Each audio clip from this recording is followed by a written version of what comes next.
Hablamos antes acerca de la importancia del silencio en la vida espiritual.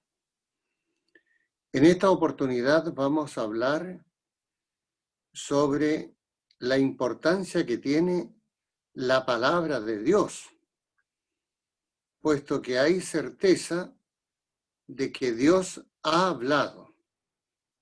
Y en eso vamos a poner nuestra atención en esta oportunidad. Dios habla al hombre. Por ello, resulta importantísimo valorar la Sagrada Escritura y su lugar que tiene en la espiritualidad cristiana y en general en la vida pastoral. La Iglesia, a lo largo de su historia, ha considerado siempre a las Sagradas Escrituras, juntamente con la tradición, como la regla suprema de su fe, porque inspiradas por Dios, comunican la palabra misma del Señor. De ahí entonces que se nos recuerde que siempre es necesario que toda la catequesis, que toda la predicación eclesiástica, como la misma religión cristiana, se nutra de la Sagrada Escritura y se rija por ella. Y es tan grande el poder y la fuerza de la palabra de Dios que constituye el sustento y vigor de la Iglesia, la firmeza de la fe de los hijos de Dios, alimento del alma y fuente límpida y permanente de la vida espiritual. De hecho, nos recordaba el Concilio Vaticano II, la misma teología, la ciencia de Dios, se apoya como en el cimiento firme y perpetuo en la palabra escrita por Dios y al mismo tiempo de la sagrada tradición.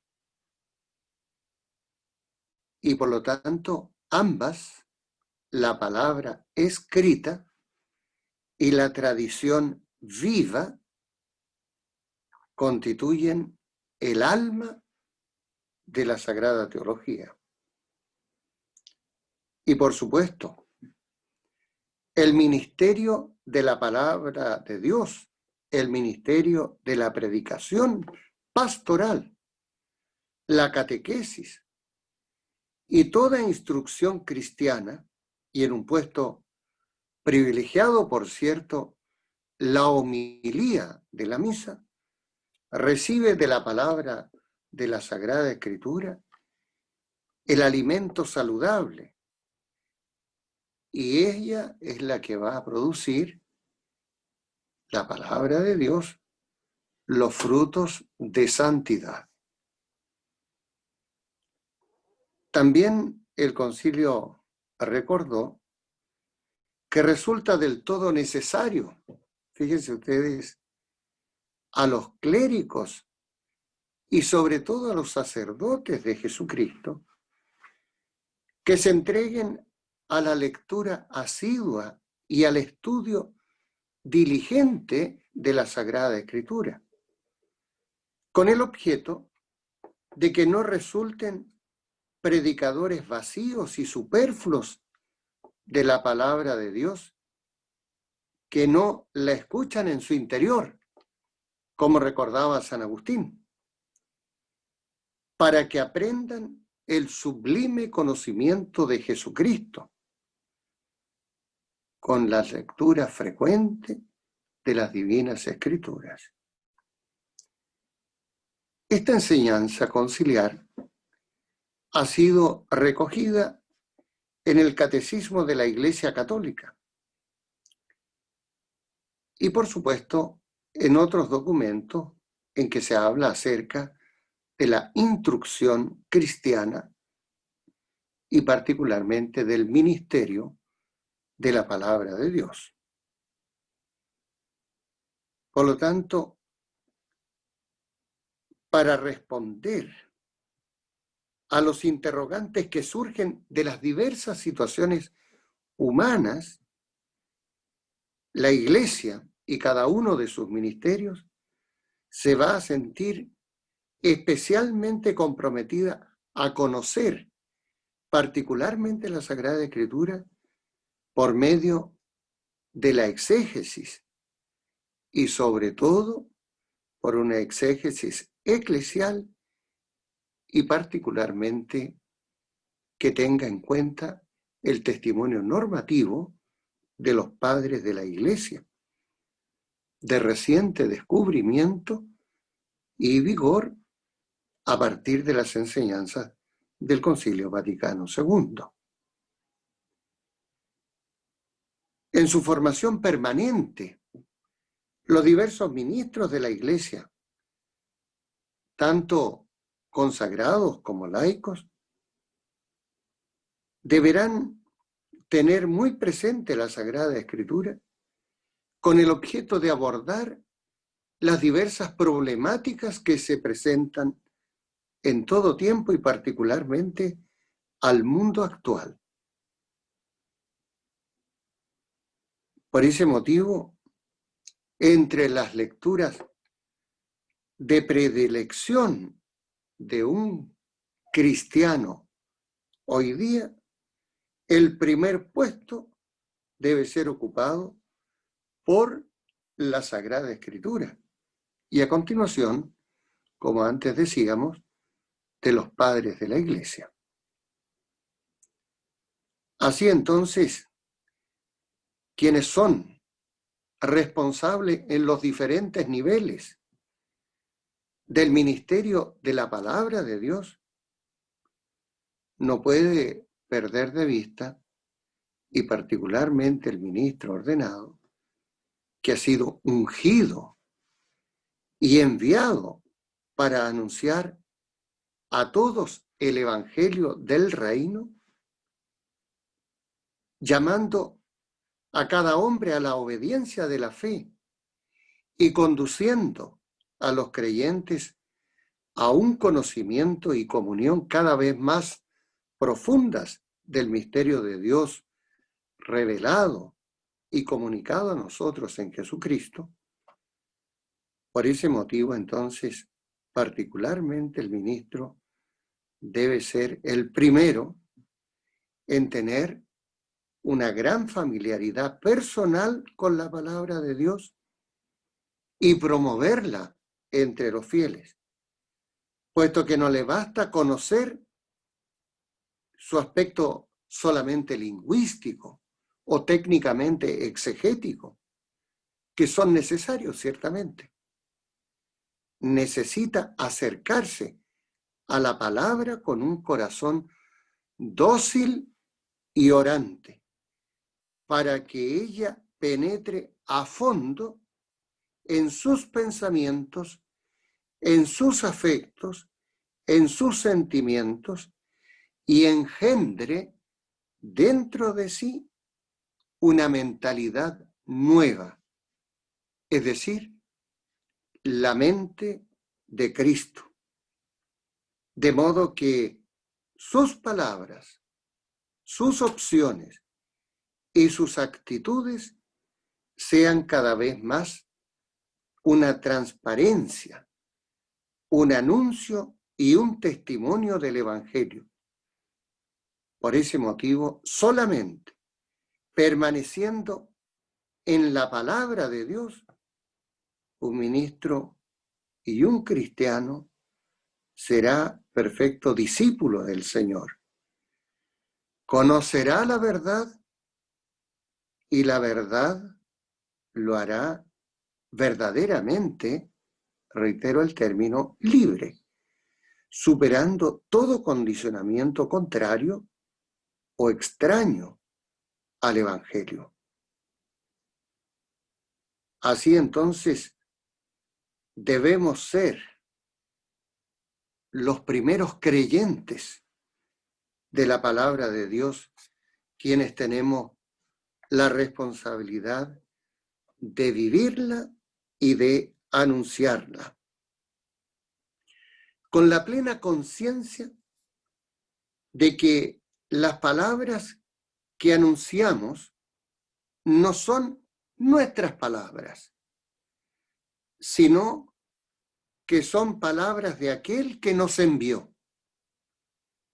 Nosotros no somos dueños de esa palabra, somos sus servidores. Por lo tanto, nosotros no somos los únicos poseedores de la palabra. Somos más bien deudores ante el pueblo de Dios de esa palabra. Y precisamente todos los agentes apostólicos, porque evangelizamos o se nos ha enviado a ello, a evangelizar, y para poder evangelizar, la iglesia en su conjunto debe crecer en la conciencia de su permanente necesidad de ser evangelizada.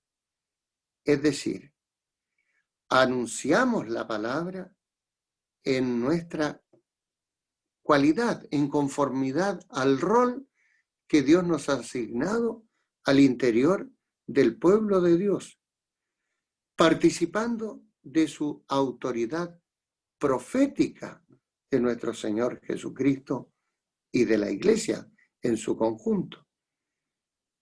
Por esto, por tener en nosotros mismos que ofrecer a los fieles la garantía de que transmitimos el Evangelio en su integridad, debemos cultivar entonces una sensibilidad, un amor y una disponibilidad particulares hacia la tradición viva de la Iglesia y de su magisterio, que por cierto no son extraños a la palabra de Dios, sino que sirven para su recta interpretación y para custodiar su sentido auténtico. Por lo tanto, aquí estamos en condiciones de hacer una primera afirmación.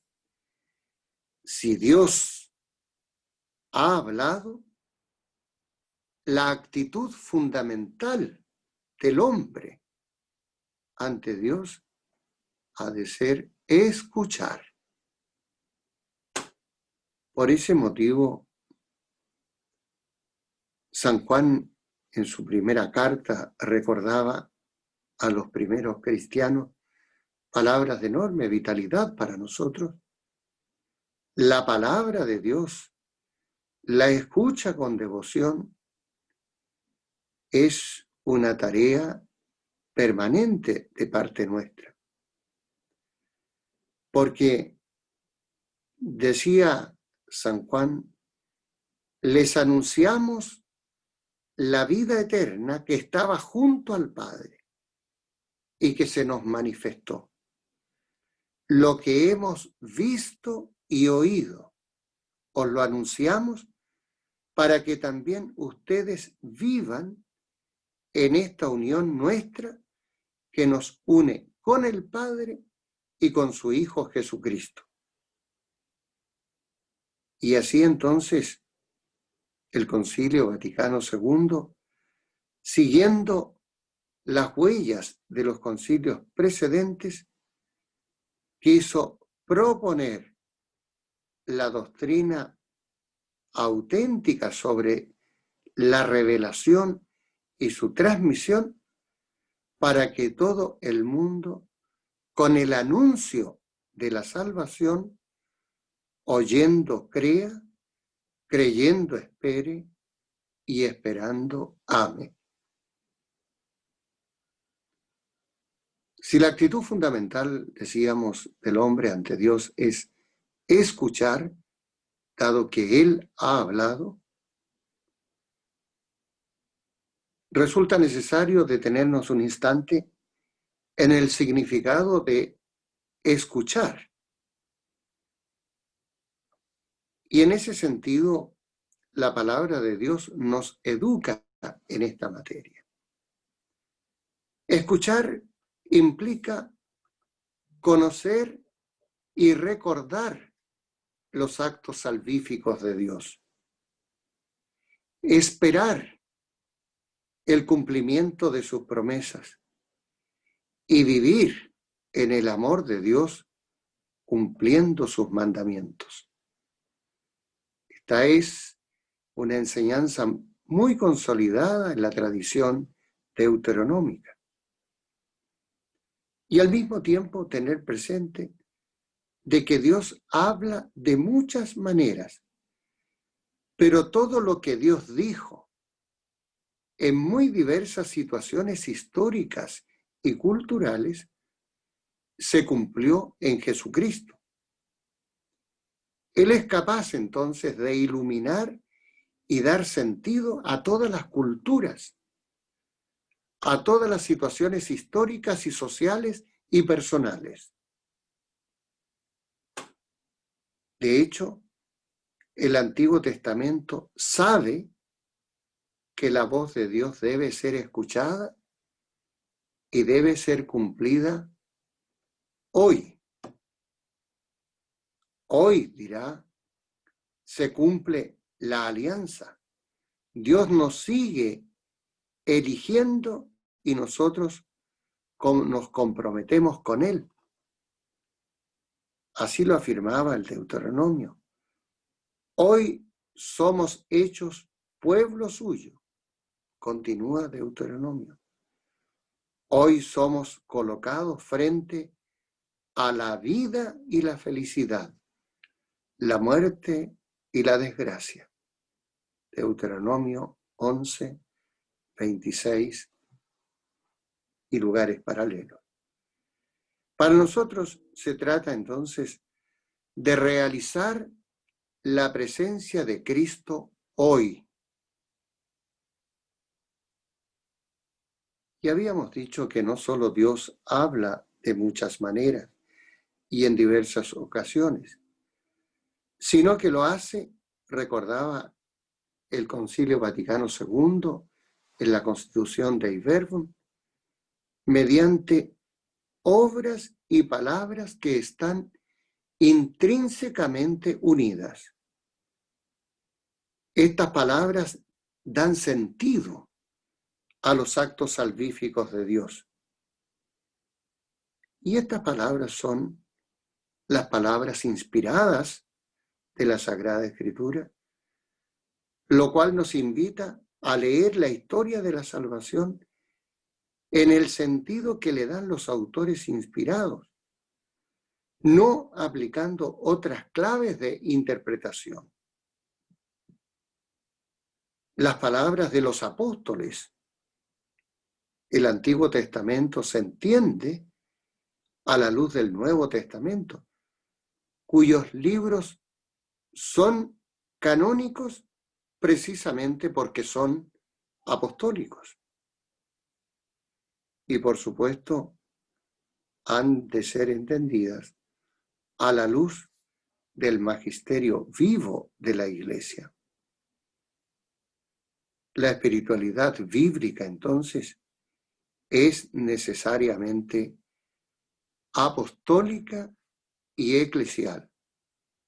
Así es la garantía que da hoy sentido a la palabra y a la acción de Dios en el mundo. Por lo mismo, entonces, en conclusión, tenemos la certeza de que Dios ha hablado y sabemos e identificamos las fuentes de las palabras que Dios nos ha dirigido. Y si Él ha hablado, la actitud fundamental de parte nuestra es escuchar. Les invito entonces que a partir de estas breves indicaciones nos podamos adentrar justamente al interior de la palabra de Dios, que ha de ser nuestro sustento permanente, y así entonces podamos percibir en nuestro interior al Señor que nos habla por medio de las Santas Escrituras y que se nos manifiesta vivo en el hoy de la historia, en la celebración de los sagrados misterios de su cuerpo y de su sangre.